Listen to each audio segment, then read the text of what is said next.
Assalamualaikum warahmatullahi wabarakatuh. Berjumpa lagi dengan saya di channel Mekanik iCorps. Kali ini saya akan mentor berbagi ilmu tentang cara mengatasi problem hidrolik pada PC 400-8.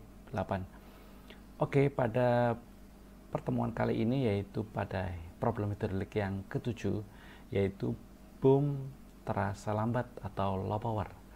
Nah, ada beberapa kerusakan pada sistem terkait dengan boom low power ini. Ada 13 komponen yang menjadi salah satu kemungkinan penyebabnya. Nanti akan saya bahas satu persatu bagaimana cara melakukan pengecekan berkaitan dengan boom low power ini. Oke, yang pertama yaitu berkaitan dengan error boom low power ini. Teman-teman bisa melakukan pengecekan, yaitu posisikan terlebih dahulu mode kerjanya di posisi P, kemudian running unit, dan siap melakukan pengecekan. Dan jangan lupa selalu siapkan tools seperti persegek dan tool ppm ya, guna agar proses analisa troubleshooting ini bisa akurat. Oke ya. Problem kemungkinan yang pertama yaitu kemungkinan kerusakan pada PPC valve atau boom sirkuitnya. Cara melakukan pengecekannya sangat mudah sekali, yaitu teman-teman posisikan engine running, kemudian high idle, kemudian gerakan PPC valve pada sebelah kanan, ukur berapa pressure-nya untuk PPC valve output pressure pada saat kondisi netral berapa, kemudian pada saat kondisi boom itu rise maupun lower ukur berapa pressure-nya. Nah, ketika netral harusnya adalah 0, ketika boomnya rise kita operasikan PPC-nya itu harusnya adalah minimal 28 kilo. Ketika lower pun juga sama, harusnya 28 kilo. Jadi apabila ditemukan pressure yang kurang, nah ini menjadi salah satu penyebab boom low atau low power. Kok bisa? Logikanya seperti ini. Ketika pressure PPC-nya ini rendah, maka daya dorong untuk menekan kontrol valve ya, karena pressure ini berasal dari PPC valve outputnya, maka tidak mampu menekan spoolnya pada kontrol valve kalau lemah. Oke ya, seperti itu teman-teman untuk ilustrasinya. Kemungkinan kedua adalah kerusakan pada merger divider solenoid valve. Oke ya. Nah, cara melakukan pengecekannya juga sama, sangat mudah. Engine running, kemudian high idle, travel lever posisi netral, dan ukur solenoid output pressure-nya. Nah, ini harus ketika netral 0. Nah, ketika dioperasikan di sini ada beberapa catatan ya. Yang dioperasikan adalah travel levernya untuk mengecek merger divider solenoid valve. Jadi operasikan travel levernya. Nah, berapa pressure standarnya?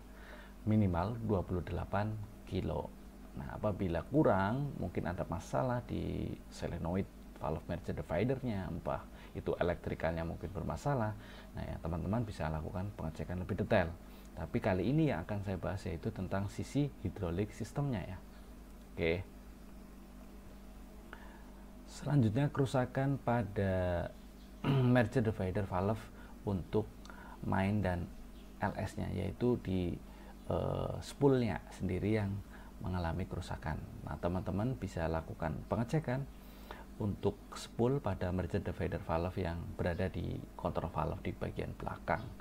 Teman-teman cek aja, bongkar spoolnya, covernya, kemudian cek pergerakannya apakah smooth atau tidak itu kan. Apabila ngejam ya udah berarti ganti, repair itu kan. Oke, yang keempat saya akan lebih cepat, tapi insya Allah teman-teman bisa mudah, akan lebih jelas. Yang keempat adalah di boom control valve-nya atau di spoolnya. Nah, teman-teman bisa lakukan pengecekan langsung aja. Lihat di spool boomnya. Nah, lihat di spool boomnya untuk kontrol valve-nya, low dan high. Kemungkinan ini bermasalah. cek aja, buka covernya di control valve, kemudian cek, cabut, keluarkan, kemudian masukkan lagi, keluarkan, masukkan lagi. Pastikan pergerakan dari spool itu smooth, tidak ada yang terganjal, dan pastikan tidak terbalik spoolnya. Oke ya teman-teman, kecuali terbalik ini kecuali teman-teman sudah unit itu sudah dikerjakan terlebih dahulu oleh seseorang. Nah, pastikan tidak terbalik. Kalau memang unit dari operasi itu kemudian problem, nah teman-teman cek aja. Nah, untuk yang terbalik tidak usah, karena udah pasti belum ada ditanganin oleh seseorang lain kan. Cek aja pergerakan spoolnya bagus atau tidak. Oke ya. Kemudian yang kelima ini adalah kemungkinan kerusakan pada compensating valve. Ya, compensating valve ini terletak pada kontrol valve, teman-teman. Nah, cek aja valve-nya langsung. Buka dengan kunci 30 atau 32, saya lupa di situ. Cek aja apakah sealnya ngejam atau valve-nya sudah ngejam atau rusak. Nah, cek aja, gampang.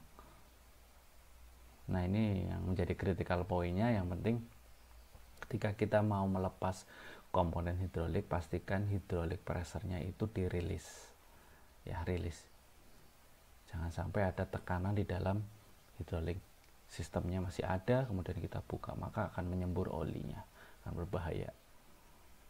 Kemudian selanjutnya cek pada regeneration valve. Sama letaknya masih pada kontrol valve. Ya, boom, regeneration valve.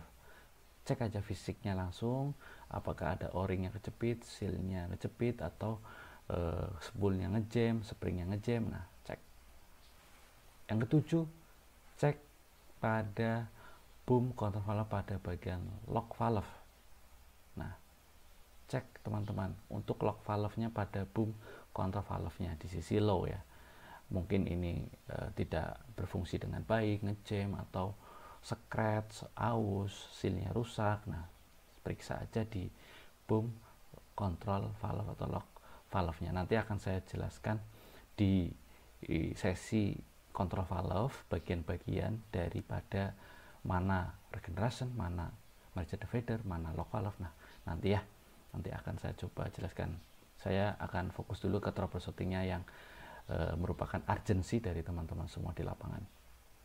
Kemudian yang 6 adalah cek valve pada boom kontrol valve-nya. Cek valve-nya apakah stuck atau ngejam, springnya patah, aus, kemudian rusak. Nah, itu teman-teman cek saja, cek valve-nya. Biasanya kerusakan pada cek valve ini miring, springnya terjepit, biasanya terpelintir. Jadi ketika kontrol valve-nya ini udah terbuka, biasanya dudukan kontrol valve-nya udah rusak. Nah, ini yang salah satu menyebabkan kerusakan boom loyo. Oke, selanjutnya teman-teman ya, kerusakan pada seal dari safety valve khusus untuk lock valve-nya ini mungkin bermasalah ya. Safety valve pada lock valve-nya ini bermasalah.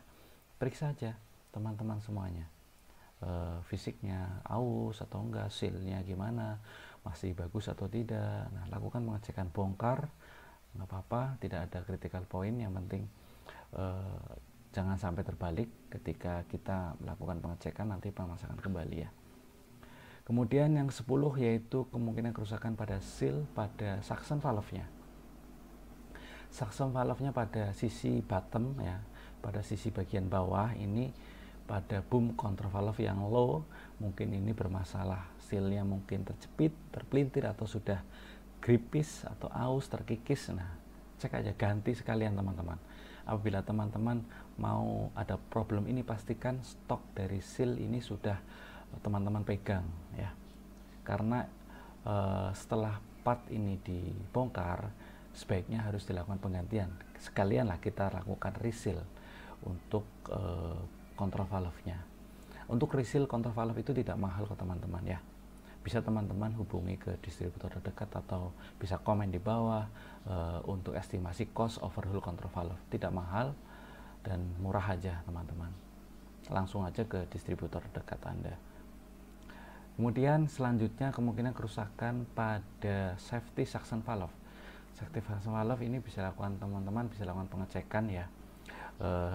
di safety suction valve-nya di sisi headset ya, pada boom control valve di sisi low, cek seal ya, bongkar aja, cek adjustmentnya, jangan sampai ketika kita bongkar salah posisinya, nanti kita bisa cek pressure-nya juga bisa aman aja.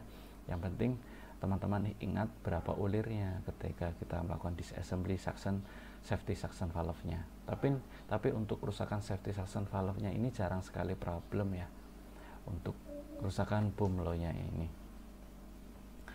Oke, selanjutnya adalah kerusakan pada LS shuttle valve-nya. LS shuttle valve ini, yang memiliki LS valve ini ada left travel, bucket, dan service. Ini memiliki LS shuttle valve-nya. Teman-teman bisa lakukan pengecekan ya. Teman-teman bisa lakukan pengecekan untuk LS shuttle valve-nya, apakah aus atau seal-nya bermasalah, spring-nya udah rusak atau terjepit atau terpelintir atau miring dudukannya. Nah, teman-teman cek aja. Apabila kerusakan, repair segera, penggantian stok pasti ada.